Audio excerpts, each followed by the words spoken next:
ரிஷபராசி என்பர்களே, ரிஷபராசியை பொறுத்த வரைக்கும் வரக்கூடிய 15 நாட்கள் உங்களுடைய வாழ்க்கையில் சில முக்கியமான முடிவுகள் எடுக்கக்கூடிய தருணங்களாக அமையுதுங்க. இந்த 15 நாட்களில் சூரிய புதன் சுக்கிரன் சேர்க்கை உங்களுக்கு புத ஆதித்ய யோகம் அப்படி இல்லாமல், அது மட்டும் இல்லாமல் மாளவிய யோகம் அப்படிங்கிறத உங்களுக்கு ஏற்படுத்தி கொடுக்குது. இது எதனால் உங்களுக்கு ஏற்படுது, இதனால் உங்களுக்கு என்ன பலன், இதனால் எந்த தெய்வம் உங்களுக்கு துணை இருக்குது, குலதெய்வத்தினுடைய ஆற்றல் இருக்குதா, உங்களுக்கு இதனால் முன்னேற்றம் இருக்குதா, கடன்கள் குறையுதா, வேலை வாய்ப்பு உங்களுக்கு அதிகரிக்குதா, உடல் ஆரோக்கியம் இருக்குதா, அது எல்லாத்தையும் தான் நம்ம இந்த வீடியோவில் பார்க்க போகிறோம். இந்த 15 நாட்கள் எத்தனை நடக்குமா சார் அப்படின்னு கேட்டால், இதுதான் உங்களுடைய வாழ்க்கையினுடைய தொடக்கம் அப்படின்னு கூட சொல்லலாம். உங்களோட வாழ்க்கையில் ஒரு மிகப்பெரிய ஒரு மாறுதல் அப்படின்னு சொல்லலாம். கொஞ்சம் எச்சரிக்கையாக நடக்க வேண்டிய சில மாதங்கள் அப்படின்னு சொல்லலாம். ஸோ இந்த வீடியோவை ஸ்கிப் பண்ணாமல் பாருங்கள். பல முன்னேற்றத்திற்கான முக்கியமான வழித்தடங்களை நாங்கள் இந்த வீடியோ மூலமாக உங்களுக்கு சொல்கிறோம். அதே போல் நிறைய பேர் ஜோதிடம் பார்க்கணும்னு ஆசைப்படுறீங்க. உங்களுடைய பிறந்த தேதி, பிறந்த நேரம், பிறந்த ஊர், இது மூணையும் எடுத்துகிட்டு நீங்கள் கீழே ஒரு நம்பர் கொடுத்துருக்கேன். நீங்கள் வெளிநாட்டு வாழ் மக்களாக இருந்தாலும் சரி, இல்லை இங்கே இருக்கீங்க அப்படின்னாலும் சரி, நீங்கள் கீழே இருக்கக்கூடிய நம்பருக்கு காண்டாக்ட் பண்ணி பேசி தெரிஞ்சிக்கலாம். பிரபல ஜோதிடருடைய நம்பர் தான் கொடுத்துருக்கேன். கிட்டத்தட்ட 200க்கும் மேற்பட்ட ஜோதிடர்களுக்கு அவர் ஆசான். ஒரு நிறைய விவிஐபிஸ் ஆக்டர்ஸ், அரசியல்வாதிகள் எல்லாத்துக்குமே ஜோதிடம் பார்க்கக்கூடியவர். ஸோ அவரோட நம்பர் நான் கொடுத்துருக்கேன். நீங்கள் ஃபோன் பண்ணிங்க அப்படின்னா பிஸின்னு இருந்தால் கொஞ்சம் வெயிட் பண்ணி தான் பண்ணணும். ரிப்ளை இல்லை அப்படின்னாலும் கொஞ்சம் வெயிட் பண்ணி தான் பண்ணணும். ஸோ கண்டிப்பாக அதை ட்ரை பண்ணி பாருங்கள். மிகப்பெரிய நன்மை உண்டு. அதே போல் இந்த மாசி மாதத்திலிருந்து, இந்த மாசி மாதத்தில் பாதி நாள் போயிடுச்சு, பாதி நாள் இருக்குது. இந்த ரிஷபராசிக்கு தொழில் முன்னேற்றம் அடைவதற்கான ஒரு முக்கியமான காலகட்டம். அதே மாதிரி கடன்கள் குறையிறதுக்கான ஒரு முக்கியமான காலகட்டம். அதே மாதிரி வேலை வாய்ப்புகள் ரொம்ப நல்ல பலன்களை கிடைக்கக்கூடிய ஒரு அற்புதமான காலகட்டம். உங்களுக்கு வேலைக்கு போயிட்டுருக்கீங்க, இல்லை சார் ஒரு சுயதொழில் ஆரம்பிக்க போகிறோம், சுயதொழில் பண்ணிகிட்ருக்கேன், தனிப்படையாக பண்ணிகிட்ருக்கேன், இல்லை பார்ட்னரோடு சேர்ந்து பண்ணிகிட்ருக்கேன் அப்படின்னா உங்களெலாம் ஒரு அற்புதமான காலகட்டம். ஏன் சார் அற்புதமான காலகட்டம்? 10ஆம் வீட்டில் சூரியன் புதன் சுக்கிரன் 3 சேர்க்கை ஒரு சேர வருது. அதாவது புத ஆதித்ய யோகம் அப்படின்னு சொல்லுவாங்க. அதாவது சூரியன் இருந்தால் தைரியமும், அதே மாதிரி உங்களுடைய தந்தை வழியில் உங்களுக்கு ஒரு சப்போர்ட்டும் உங்களுக்கு கிடைக்க போகுது. புதன் சுக்கிரன் லக்ஸூரியான லைஃப்பை கொடுக்க போகுது. இப்போ இந்த லக்ஸூரியான லைஃப் எப்படி இருக்கும்? நம்மளுக்கு ஆடம்பரமோ இல்லை ஓரளவுக்கு வருமானம் இருந்தால் தானே அந்த இது இருக்கும். ஸோ நீங்கள் என்ன பண்ணணும், வண்டி வாகனங்களை சுத்தமாக வச்சுக்கணும். நீங்கள் பயன்படுத்தக்கூடிய வண்டி வாகனங்கள் சுத்தமாக இருந்துச்சு அப்படின்னா சுக்கிரனுடைய ஆதிக்கம் உங்களுக்கு அதிகமாக இருக்கும். நிறைய பேர் தெரியறதில்ல. நீங்கள் பயன்படுத்தக்கூடிய வண்டிகள் எதாக இருந்தாலும் நல்லா நீட்டாக கழுவி நீட்டாக தொடச்சி வச்சுக்கணும். ஸோ அதே மாதிரி சூரிய பகவான் வழிபாடு பண்ணிங்க அப்படின்னா ரொம்பவே நல்லது. புதன்கிழமையில் யாராவது ஒருத்தருக்கு உணவளிக்கிறதோ, அல்லது புதன்கிழமையில் யாராவது ஒருத்தருக்கு ஆடை வாங்கி தரதோ ரொம்பவே நல்லது. அதுவும் நீங்கள் ஒரு வயதானவர்கள் வாங்கி கொடுத்தீங்க அப்படின்னா ரொம்ப நல்லது. அதே மாதிரி சூரிய புதன் சுக்கிரன் இது சேர்க்கை மூலமாக புத ஆதித்ய யோகம் அப்படின்னு சொன்ன பார்த்தீங்களா, அது இன்னொன்று என்ன சொல்லுவோம் அப்படின்னா மாளவிய யோகம் அப்படின்னு சொல்லுவாங்க. இதனால் இந்த யோகம் ஏற்படுறதுனால உங்களுக்கு என்னெல்லாம் நடக்கும் அப்படின்னா, செல்வாக்கு, பணவரவு, அப்புறம் புகழ், உங்களுக்கு 4 பேர் முன்னாடி நிற்கிறான் அப்படின்னா உங்களை பார்த்து கந்திஷ்டி வைக்கிற அளவுக்கு உங்களுடைய வளர்ச்சி, இது எல்லாமே நடக்கும். இந்த 3 சேர்ந்துருந்தால் ஒரு உச்சம் அப்படின்னு சொல்லுவாங்க. ஸோ அந்த அளவுக்கு, அதாவது 10ஆம் வீட்டில் சூரியன் புதன் சுக்கிரன் 3 சேர்ந்து இருக்கிறதுனால புத ஆதித்ய யோகம் உண்டாகுது. அதில் மாளவிய யோகம் அப்படிங்கிறது உண்டாகுது. உங்களுக்கு புரியுற மாதிரி சொல்லணும் அப்படின்னா, பணக்காரராகிறீங்க, புகழ் பேர் கிடைக்குது. இதுதான் மெயின். ஸோ பணவரவு அதிகமாகுது, புகழ் அதிகரிக்குது. அதே போல் முருகப்பெருமானும் மகாலட்சுமி வழிபடுறதுனால உங்களுக்கு மிகப்பெரிய ஒரு ஏற்றம் தரும். முருகர் உங்களோட ஃபேவரட் கடவுளாக இருக்கலாம். இல்லை சார் முருகர் நான் அப்பப்போ வணங்குவேன், ஃபேவரட் கடவுளாக இன்னொரு தெய்வம் இருக்குது அப்படின்னாலும் சரி, முருகப்பெருமான் வழிபாடு உங்களுக்கு மிகப்பெரிய முன்னேற்றத்தை கொடுக்கும். மகாலட்சுமி வழிபாடு, இப்போ நீங்கள் பணத்தை கொண்டு வர போகிறீங்க, அப்போ என்ன பண்ணோம், மகாலட்சுமி, பணத்திற்குரிய தெய்வம் மகாலட்சுமி வழிபடுவதால் இன்னும் உங்களுக்கு அதுக்கான மரியாதையை கொடுக்கறதுனால சேர்க்கை இன்னும் அதிகமாகும், பண சேர்க்கை இன்னும் அதிகமாகும். சரி, இன்னொன்று பெருசாக அப்படி தெரியலையே, கொஞ்சம் கொஞ்சமாக தான் அதிகரிக்கும். பழசை கம்பேர் பண்ணும்போது ஓரளவுக்கு பரவாயில்லையா இருக்கும், அந்தளவுக்கு தான் இருக்குங்க. இந்த புத சுக்கிர யோகம், அதாவது சூரிய புத சுக்கிர யோகம் அவ்வளோ சீக்கிரம் யாருக்கும் அமையறதில்லை. இந்த ரிஷபராசிக்கு இந்த காலகட்டத்தில் அமையுது அப்படின்னா அதை நீங்கள் சரியாக பயன்படுத்திக்கணும். அப்போ முருகப்பெருமான் வழிபாடும் மகாலட்சுமி வழிபாடும் பண்ணுங்கள். அதனால் மிகப்பெரிய நன்மை உண்டு. வெள்ளிக்கிழமை நாட்களில் மற்றவர்களுக்கு பணம் கொடுக்காதீங்க. அதே போல் செவ்வாய்க்கிழமை நாட்களிலே மற்றவர்களுக்கு பணம் கொடுக்காதீங்க. இது ரொம்பவே நல்லது. அதே மாதிரி இந்த மாதத்தோட சிறப்பம்சம் அப்படின்னு பார்க்கும்போது, பொருளாதாரம் தொழிலில் உங்களுக்கு மிகப்பெரிய ஒரு நெருக்கடியில் இருக்கும். பார்த்தீங்களா, உங்களுக்கு ரொம்ப லைஃப்பில் மிகப்பெரிய நெருக்கடி இருக்குது சார். ஒருத்தன் மட்டும் தடுத்துட்ருக்கான் சார், உங்களோட முன்னேற்றத்தை ஒருத்தன் மட்டும் தடுத்துட்ருக்கான். ஒரு ப்ரமோஷனுக்கு ஒருத்தன் மட்டும் சைன் பண்ண மாட்டேங்கிறாங்க. ஒரு போட்டி மட்டும் இருந்துகிட்டே இருக்குது சார். பக்கத்து கடை ஒருத்தன் எதிரியாக இருக்கான் சார். இந்த மாதிரி இருக்கவங்களாம் அந்த மாதிரி கடினமான நெருக்கடி எல்லாமே நீங்கி தொழிலில், வேலையில் சிறப்பான ஒரு முன்னேற்றம் கிடைக்கிறதுக்கான ஒரு அற்புதமான காலகட்டமாக இந்த காலகட்டம் அமையுது. உங்களுக்கு ஒரு எதிரி மூவாயிரம். ஒரு தொழிலில் எதிரி இல்லை அப்படின்னா நீங்கள் பைபாஸ் ரோட்டில் நீங்கள் வண்டி ஓட்டுற மாதிரி பயப்படவே தேவையில்லை. நீங்கள் பாட்டு ஒன் சைடாக போயிடலாம். ஆப்போசிட் சைடு எவனும் வரல அப்படிங்கிற பட்சத்தில் நீங்கள் ஆட்டோமேட்டிக்காக வண்டி ஓட்டிட்டு போயிட்டு இருக்கலாம்ல. அந்த மாதிரி தான். அந்த மாதிரி தொழிலில் முன்னேற்றம் அடையிறதுக்கான அற்புதமான காலகட்டம். இதுலேயுமே உங்களுக்கு அற்புதமான நேரம் எப்போ இருக்குது அப்படிங்கிறதையும் நான் சொல்கிறேன், நோட் பண்ணிக்கோங்க. இந்த ராசிக்காரர்கள் ரிஷப ராசிக்காரர்கள் எப்பவுமே ஒரு குழந்தை மாதிரி, எங்கள் மனசு எப்பவுமே ரொம்ப குழந்தை மாதிரி மனசு.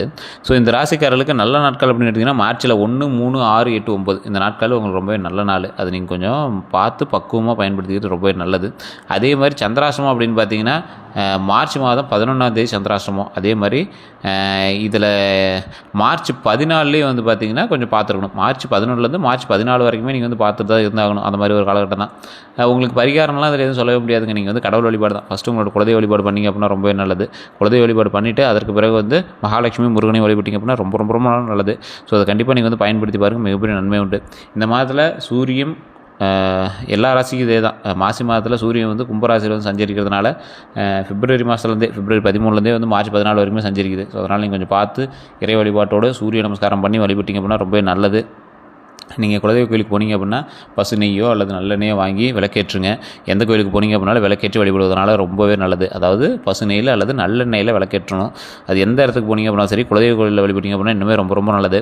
ஸோ இந்த ரிஷபராசிக்காரர்கள் எப்பவுமே குழந்தை மனம் கொண்டவர்கள். இவங்க வந்து குடும்பத்துக்காகவே உழைத்தவர்கள் அப்படின்னு தான் சொல்லணும். குடும்பத்துக்காகவே இவங்களோட லைஃப் வந்து சாக்ரிஃபைஸ் பண்ணுவீங்க அப்படின்னு தான் சொல்லணும். வண்டி வாகனம் வாங்குறதுக்கான ஒரு அப்புறமான காலகட்டமாக இருந்தாலும் இந்த காலகட்டம் கொஞ்சம் நிதானமாக பண்ணிங்க அப்படின்னா ரொம்பவே நல்லது.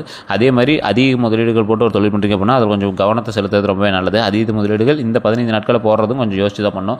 ஏற்கனவே பண்ணிட்டு இருக்கிற தொழில் லாபம் எடுங்க. மற்றபடி இப்போ இன்வெஸ்ட்மெண்ட் பண்ணுறீங்க, புதுசாக வண்டி வாகனங்கள் வாங்குறீங்க அப்படின்னா கொஞ்சம் யோசிச்சு பண்ணுங்க. அதேமாதிரி நிலப்படங்கள் வாங்குறீங்க அப்படின்னாலும் கொஞ்சம் யோசிச்சு பண்ணக்கூடிய ஒரு காலகட்டமாக அமையுது. தொழிலில் முன்னேற்றம் அடையணும் அப்படின்னா கொஞ்சம் பார்த்து பொறுமையாக நிதானமாக பண்ணுங்கள். இந்த ராசிக்காரர்களுக்கு ஒரு அற்புதமான இன்னொரு மேட்டர் சொல்கிறேன், கேட்டுக்கோங்க. எல்லா ராசிலையுமே ஒரு டாப் மோஸ்ட் டைம் கிடைக்கும். இந்த ராசிக்கு வந்து ஏற்கனவே செஞ்சுட்டு இருக்கிற தொழிலில் இப்போ ஒரு டாப் மோஸ்ட் டைமான்னு சொல்ல முடியாது. இந்த டைம் வந்து உங்களுக்கு ஓரளவுக்கு பரவாயில்லையான டைமாக இருக்கும். இந்த ராசிக்காரர்கள் உங்களுக்கு தடைகளை நிவர்த்தி செய்து முன்னேறுவதற்கு ஒரு அற்புதமான காலகட்டம். தடைகள் இருக்குது அப்படின்னா தட்சிணாமூர்த்தி வழிபாடு. இந்த ராசியில் எந்த ராசியாக இருந்தாலும் சரி, ஒரு கோயிலுக்கு போனீங்க அப்படின்னா சுற்றி வரும்போது தட்சிணாமூர்த்தி அப்படின்னு ஒருத்தர் இருப்பார். நிறைய பேர் நினச்சிட்டு இருப்பாங்க என்ன சின்ன சிலையாக வச்சுருக்காங்க அப்படின்னு. தட்சிணாமூர்த்தி வழிபாடு பண்ணிங்க அப்படின்னா மிகப்பெரிய நன்மை உண்டு. கொண்டக்கடலை மாலை, நெய் விளக்கு தீபம் 2 தீபம் ஏற்றி கொண்டக்கடலை மாலை போட்டு வழிபட்டிங்க அப்படின்னா ரொம்ப ரொம்ப நல்லது.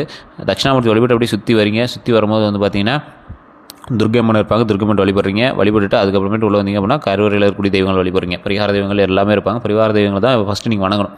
ஸோ இப்படி வழிபட்டு வரும்போது உங்களுடைய பிரச்சனைகள் எல்லாமே தீர்வாகுது. அதே மாதிரி ரிஷபராசிக்கு நிறைய பேருக்கு பூர்வ புண்ணியம் வந்து கரெக்டாக இருக்கான்னு பார்த்துக்கணும். உங்களுக்கு நிறைய பேருக்கு வந்து பார்த்திங்கன்னா உங்களுடைய பூர்வ புண்ணியம், அதாவது உங்களுடைய முன்னோர்களினுடைய நிலமோ இல்லை உங்களுடைய முன்னோர்களினுடைய வீடோ இதெல்லாம் வந்து உங்களுக்கு அவ்வளோ செட் ஆகாமல் இருந்திருக்கும். அவங்களாம் வந்து கரெக்டாக செட் ஆகுதா, எப்படி இருக்குது அப்படிங்கிறது எல்லாத்தையும் நீங்கள் வந்து நோட் பண்ணிட்டு தான் மற்ற விஷயங்கள் எல்லாமே பார்க்கணும். நிறைய பேருக்கு இந்த முன்னோர்களுடைய பிரச்சனையால் பூர்வ நிலங்கள், பூர்வீக வீடு இந்த மாதிரி விஷயங்கள்லாம் செட் ஆகாமல் இருக்குது அப்படின்னா ஒரு டைம் உங்களோட ஜாதகத்தை செக் பண்ணுங்கள். உங்களோட ஜாதகத்தை செக் பண்ணும்போது மாந்தியாக இருக்கட்டும், உங்களுடைய பூர்வ புண்ணிய ஸ்தானமாக இருக்கட்டும், உங்களுடைய தசாபுத்தியாக இருக்கட்டும், உங்களுடைய லக்கினம் வந்து இதோட மேட்ச் ஆகுதா, இல்லை உங்களுடைய ராசிக்கு செட் ஆகுது, ஆனால் வேறு உங்களுடைய வீட்டில் இருக்கக்கூடிய மற்றொரு ராசிக்கு தான் செட் ஆகுதா, அது வந்து உங்களுக்கு சேர்ந்து இது பண்ணுது அப்படின்னா அதுக்கு எல்லாமே செக் பண்ணிட்டு நீங்கள் பண்ணிங்க அப்படின்னா ஆட்டோமேட்டிக்காக உங்களுக்கு உங்களுடைய மைனஸ் கூட ப்ளஸ்ஸாக மாறிடும். நிறைய பேருக்கு தெரியுது. உங்களோட மைனஸை ப்ளஸ்ஸாக மாற்றணும் அப்படின்னா உங்களோட ஜாதகத்தில் செட் ஆகல அப்படின்னா உங்களுடைய மகனோ மகளோ, உங்களோட கணவனோ மனைவியோ, உங்களோட தாய் தந்தையோ, உங்களோட சகோதர சகோதரிகளோ யாரோ ஒருத்தர் இருக்காங்க அப்படின்னா அவங்க மூலமாக அந்த ஜாதகத்தை வந்து செட் பண்ணி அதுக்கு தகுந்த மாதிரி நீங்கள் ஒரு ஒற்று ராசியாக பயன்படுத்திட்டு வந்துடலாம். நிறைய பெரியவங்களாம் வந்து பார்த்திங்கன்னா மிகப்பெரிய ஆளாக இருப்பாங்க. அவங்க ராசி பார்த்திங்கன்னா வேறு ராசியாக இருக்கும்.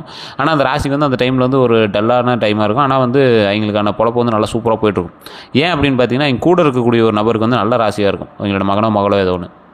இங்கே வந்து ஃபுல் டாக்குமெண்ட் எல்லாம் பணம் வரவோ எல்லாமே அவங்க பேரில் பார்த்துருவாங்க. அப்படி பண்ணும்போது என்ன ஆகுது, அந்த ராசி வந்து நல்லா மேலே ஓங்கி வரும்போது அதுக்கு தகுந்த மாதிரி செயல்படுது. தொழில் வந்து ஆட்டோமேட்டிக்காக முன்னேறுது. அந்த முன்னேறக்கூடியதை அவர் அனுபவிச்சுக்கிறார். ஸோ இந்த மாதிரி தான் வந்து நிறைய விஷயங்கள் நடக்கணும். பூர்வீகம் செட் ஆகாதவங்க வெயிட் பண்ணணும். அந்த பூர்வீகத்தோட பேர் மாற்றாமல் அவங்களோட மகனோ மகளோ வந்ததுக்கப்புறம் அவங்க இங்கே மகன் பேரை நம்ம மகன் பேரில் பூர்வீக சொத்து எழுதிட்டோம் அப்படின்னா பூர்வீகம் ஆட்டோமேட்டிக்காக செட் ஆகும். அவங்களுக்கு செட் ஆகுது அப்படின்னு பார்த்துட்டு அதுக்கு தகுந்த செட் பண்ணிட்டோம் அப்படின்னா ஆட்டோமேட்டிக்காக செட் ஆகும். அப்படின்னா பெண்கள் பேரில் மாற்றினா அப்படின்னா ஆட்டோமேட்டிக்காக செட் ஆகும். இந்த மாதிரி நிறைய விஷயங்கள் இருக்குது. ஸோ உங்களுடைய ஜாதகத்தை செக் பண்ணணும். பிறந்த நேரம், பிறந்த ஊர், பிறந்த தேதி 3 செக் பண்ணிட்டு உங்களோடு பிரயாணிக்கக்கூடிய மற்ற ராசிகளினுடைய பெயர், உங்களோடு பிரயாணிக்கக்கூடிய மற்ற ராசிகளினுடைய நட்சத்திரம், தசாபுத்தி எல்லாத்தையுமே செக் பண்ணிட்டு பண்ணோம் அப்படின்னா ஆட்டோமேட்டிக்காக நன்மை உண்டு. தொழிலில் முன்னேற்றம் கண்டிப்பாக கிடைக்கக்கூடிய ஒரு காலகட்டமாக இருக்கிறதுனால தொழில் முன்னேற்றத்தில் கொஞ்சம் கவனம் பண்ணுங்கள். ஒரு 100 பேர் இருக்காங்க அப்படின்னா அத்தனை பேர் சொல்கிறது நீங்கள் கேட்கணும் அவசியம் இல்லை. நீங்கள் சொல்கிறது தான் அத்தனை பேர் கேட்பாங்க. அந்த அளவுக்கு உங்களுக்கு ஐடியாலஜி அதிகம். ஸோ நீங்கள் அந்த இடத்துல போய் அதை கொஞ்சம் நீட்டாக செக் பண்ணிட்டு ஒருத்தர் மேலே அதீத நம்பிக்கை வச்சு அவங்களே ஃபுல்லாக வந்து மோட்டிவேஷனாக போகாதீங்க. எது செஞ்சாலும் யோசிச்சு பண்ணுங்கள். இந்த காலகட்டம் உங்களுக்கு ஒரு லக்ஸுரியான காலகட்டமாக இருந்தாலும் உங்களை ஏமாற்றுறதுக்கான வாய்ப்புகள் அதிகமாக இருக்கும். இப்போ உங்கள் கண்ணு முன்னாடி லக்ஸுரி காட்டிட்டு அடுத்த 15 நாட்களுக்கு பிறகு உங்களுக்கு வந்து இல்லை இது வந்து உங்களுக்கு பிரம்மைன்னு காட்டுற அளவுக்கு வந்து வாய்ப்புகள் அதிகமாக இருக்குது. ஸோ அப்போ நல்ல பலன்கள் கிடைக்கக்கூடிய காலகட்டத்தை நல்லபடியாக பயன்படுத்திக்கணும். இப்போ நீங்கள் பயன்படுத்தக்கூடிய விஷயங்கள் வருங்காலத்துலேயே வந்து உங்களுக்கு பாசிட்டிவாக மாறணும் அப்படிங்கிற மாதிரி பயன்படுத்துங்க. இப்போ கிடைச்சிச்சுரா அனுபவிச்சிக்கலாம் அப்படின்னு விட்டுறக்கூடாது. இந்த அனுபவமும் தொடர்ந்து நம்மளுக்கு சந்தோஷமாக கிடைக்கக்கூடிய ஒரு காலகட்டங்களாக அமைவதற்கு நாம தான் வந்து ஸ்டெப் எடுக்கணும். ஸோ வேறு ஏதாவது கருத்துக்கள் இருக்குது அப்படின்னா மறக்காம கமெண்ட் செக்ஷனில் பதிவிடுங்க. நம்ம சேனலில் நிறைய பேர் சப்ஸ்கிரைப் பண்ணாமல் பார்த்துருக்கீங்க. சப்ஸ்கிரைப் பண்ணிங்க அப்படின்னா தான் அடுத்தடுத்த வீடியோ போடும்போது உடனுக்குடன் உங்களுக்கு வந்து சேரும். அதே மாதிரி நம்ம சேனலில் சப்ஸ்கிரைப் பண்ணிட்டு பக்கத்தில் பெல் பட்டன் ப்ரெஸ் பண்ணி அதில் ஆல் அப்படின்னு கிளிக் பண்ணிக்கோங்க. அப்போ தான் எல்லா வீடியோவுமே உங்களுக்கு டக்கு டக்குன்னு வந்து சேரும். ஏன்னா இனி வரக்கூடிய காலகட்டம் எல்லாமே டேட் வரையும் பிரித்து நம்ம வந்து போட போகிறோம். ஸோ அதனால் நீங்கள் வந்து கன்ஃபார்ம் சப்ஸ்கிரைப் பண்ணிட்டு பாருங்கள். ஃபேஸ்புக்கில் பார்த்துருக்கீங்க அப்படின்னா ஃபாலோ பண்ணிக்கோங்க. உங்களோட நண்பர்களுக்கு ரிஷபராசி இருக்கக்கூடிய நண்பர்களுக்கு கண்டிப்பாக பகிருங்க. அதே மாதிரி சூரிய புதன் சுக்கிரனுடைய யோகம் இருக்கிறதுனால புத ஆதித்ய யோகம் இருக்கிறதுனால புத ஆதித்ய நமக புத ஆதித்ய நமக புத ஆதித்ய நமக அப்படின்னு மறக்காம 3 டைம் கமெண்ட் செக்ஷனில் பதிவிடுங்க. அதே போல் உங்களோட நண்பர்கள் ரிஷபராசிக்காரர்களாக இருக்காங்க அப்படின்னா அவங்க யார், அவங்க இப்போ எப்படி இருக்காங்க, பரவாயில்லையா, நான் சொன்னது மேட்ச் ஆகுதா, 100% கரெக்டாக இருக்கா அப்படிங்கிறத மறக்காம கமெண்ட் செக்ஷனில் பதிவிடுங்க. வேறு எந்த கருத்துக்களாக இருந்தாலும் கீழே டிஸ்கிரிப்ஷன் நம்பர் கொடுத்துட்டு நீங்கள் ஃபோன் பண்ணி பேச தெரிஞ்சுக்கலாம். Comment section